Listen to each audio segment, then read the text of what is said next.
Infinix তাদের নতুন Infinix zero 30 ফোনকে খুব শীঘ্রই লঞ্চ করতে চলেছে ইন্ডিয়ান মার্কেটে। আর ইন্ডিয়ান মার্কেটে লঞ্চ হওয়া মানে আমরা বাংলাদেশে অফিসিয়ালি বা আনঅফিসিয়ালি পেয়ে যেতে চলেছি। সো এই ফোনটা নিয়ে আজকে আমরা কথা বলবো। এই ফোনটার সমস্ত রকম মেইন ডিটেলস, ফিচার, স্পেসিফিকেশন, এর লঞ্চ ডেট এবং এর প্রাইস কি রয়েছে, এইসব নিয়ে বিস্তারিত আলোচনা করবো আজকের এই ভিডিওতে। So without testing any more time, hey beautiful people, চলো শুরু করি আজকের এই video without any more intro. সর্বপ্রথমে যদি আমরা এই ফোনটার লঞ্চ ডেট নিয়ে কথা বলি, সেটা রয়েছে সেপ্টেম্বরের 2 তারিখ। এটা ইন্ডিয়ান মার্কেটে লঞ্চ হয়ে যাবে আর বাংলাদেশ মার্কেটে আমরা খুব শীঘ্রই পেয়ে যাব। এবং তার পাশাপাশি যদি কথা বলি এই ফোনটার স্পেসিফিকেশন নিয়ে, সেখানে এই ফোনটার থিকনেস রয়েছে 7.9 মিলিমিটার, মানে 8 মিলিমিটারের মতো একটা থিকনেস ওয়ালা ফোন আমরা এখানে দেখতে পাচ্ছি। তার পাশাপাশি এর ওয়েট রয়েছে 198 গ্রামের আশেপাশে। এবং তার পাশাপাশি যদি আমরা কথা বলি এই ফোনটার ডিজাইন এবং বিল্ড নিয়ে, সেখানে আমরা দুইটা ডিজাইন দেখতে পাচ্ছি। আর সেখানে রয়েছে ইকো লেদার এবং গ্লাস ব্যাক।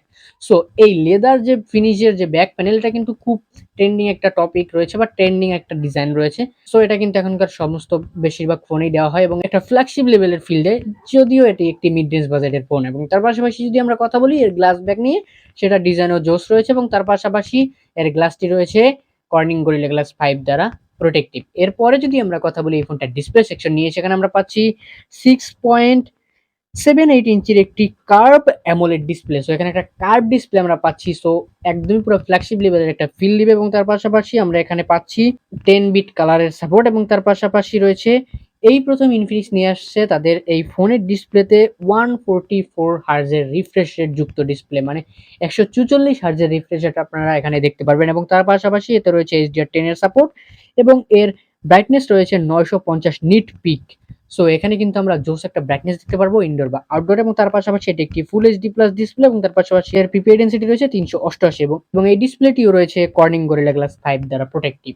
এরপরে যদি আমরা এই ফোনটির পারফরমেন্স সেকশন নিয়ে কথা বলতে চাই, সেখানে আমরা পাচ্ছি XOS 13 out of the box, Android 13 আমরা এখানে পাচ্ছি। এবং তার পাশাপাশি এর চিপসেট রয়েছে ডায়মেনসিটি 8020 চিপসেট এবং এটি একটি অক্টাকোরের চিপসেট। সো যেহেতু অক্টাকোর রয়েছে সেহেতু এর পারফরমেন্স একদমই জোস হবে। এবং তার পাশাপাশি এই ফোনটার র্যাম রোম সেকশন নিয়ে যদি কথা বলি, সেখানে আমরা পাচ্ছি 12 জিবি এবং 256 জিবি, মানে 12 এবং 256 জিবির একটা ভ্যারিয়েন্ট আমরা এখানে দেখতে পাচ্ছি। তার পাশাপাশি যদি আমরা কথা বলি এই ফোনটার সমস্ত রকম পোর্ট অ্যান্ড বাটন আমরা দেখতে পাচ্ছি। এর নিচে রয়েছে SIM card slot, mouth speaker, তার পাশাপাশি রয়েছে type C port, speaker grills এবং তার পাশাপাশি এর উপরে রয়েছে নয়েজ ক্যান্সেলেশন মাইক। তার পাশাপাশি রয়েছে ডুয়েল ডলবি স্পিকার। তার পাশাপাশি রয়েছে এতে সমস্ত রকম পোর্ট এন্ড বাটন এবং সাইড মাউন্টেড ফিঙ্গারপ্রিন্ট আপনারা পেয়ে যাচ্ছেন। এতে ক্যামেরা নিয়ে কথা বলে, সেখানে আমরা পাচ্ছি 50 মেগাপিক্সেলের একটি মেইন শুটার এবং সেখানে আপনারা পেয়ে যাচ্ছেন ওআইএস, মানে অপটিক্যাল ইমেজ স্টেবিলাইজেশন, মানে ভিডিও আপনার স্টেবল থাকবে। এবং তার পাশাপাশি এতে কিন্তু আপনারা 4K 30 fps এ ভিডিও শুট করতে পারবেন।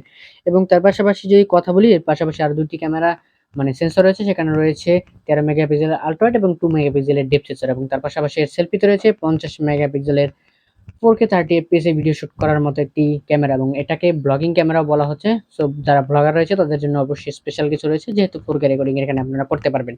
তার পাশাপাশি যদি এর ব্যাটারি নিয়ে কথা বলি, সেখানে আমরা পাচ্ছি 5000 mAh এর একটি বিগ ব্যাটারি, আর যাকে পাওয়ার দিচ্ছে 45 ওয়াটের একটি ফাস্ট চার্জার, যেটা আপনার বক্সে অবশ্যই পেয়ে যাবেন। এবং তার পাশাপাশি যদি কথা বলি ফোনটার কালার সেকশন নিয়ে, সেখানে আমরা পাচ্ছি রোম গ্রিন এবং গোল্ডেন আওয়ার, এই দুইটা কালারে আমরা পেয়ে যাব। রোম গ্রিন যেটা রয়েছে সেটা রয়েছে লেদার ফিনিশের এবং গোল্ডেন আওয়ার যেটা রয়েছে সেটা রয়েছে গ্লাস ব্যাকের। এবং তার পাশাপাশি যদি কথা বলি ফোনটার প্রাইস সেকশন নিয়ে, এটা ইন্ডিয়ান মার্কেটে 25,000 টাকা থেকে শুরু হচ্ছে। এবং তার পাশাপাশি যদি এটা কথা বলি বাংলাদেশ মার্কেটে, সেটা অবশ্যই 30,000 টাকার উপরে বা আশেপাশে থাকবে। সো বাংলাদেশ মার্কেটে খুব শীঘ্রই এই ফোনটা লঞ্চ হতে চলেছে বা আসতে চলেছে, অফিসিয়ালি হোক বা আনঅফিসিয়ালি, আপনারা অবশ্যই সেটা পেয়ে যাবেন। এবং তার পাশাপাশি এর প্রাইস তো জানলেনই, 30,000 টাকার আশেপাশে হতে পারে। এবং এই ফোনটার যে স্পেসিফিকেশন রয়েছে, সেই ক্ষেত্রে এই ফোনটাকে আমরা একদমই ফ্ল্যাগশিপ লেভেল বলতেই পারি। এর যে ডিসপ্লে, এর যে প্রসেসর, জোস একদম টপ নচ রয়েছে।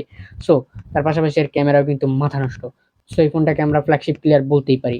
সো আজকে এই ভিডিওটি কেমন লাগলো এবং এই ফোনটি কেমন লাগলো অবশ্যই কমেন্ট করে জানাতে পারেন। দেখা হবে নেক্সট ভিডিওতে নতুন কিছু নিয়ে। Till then stay safe and be happy. Chill bro.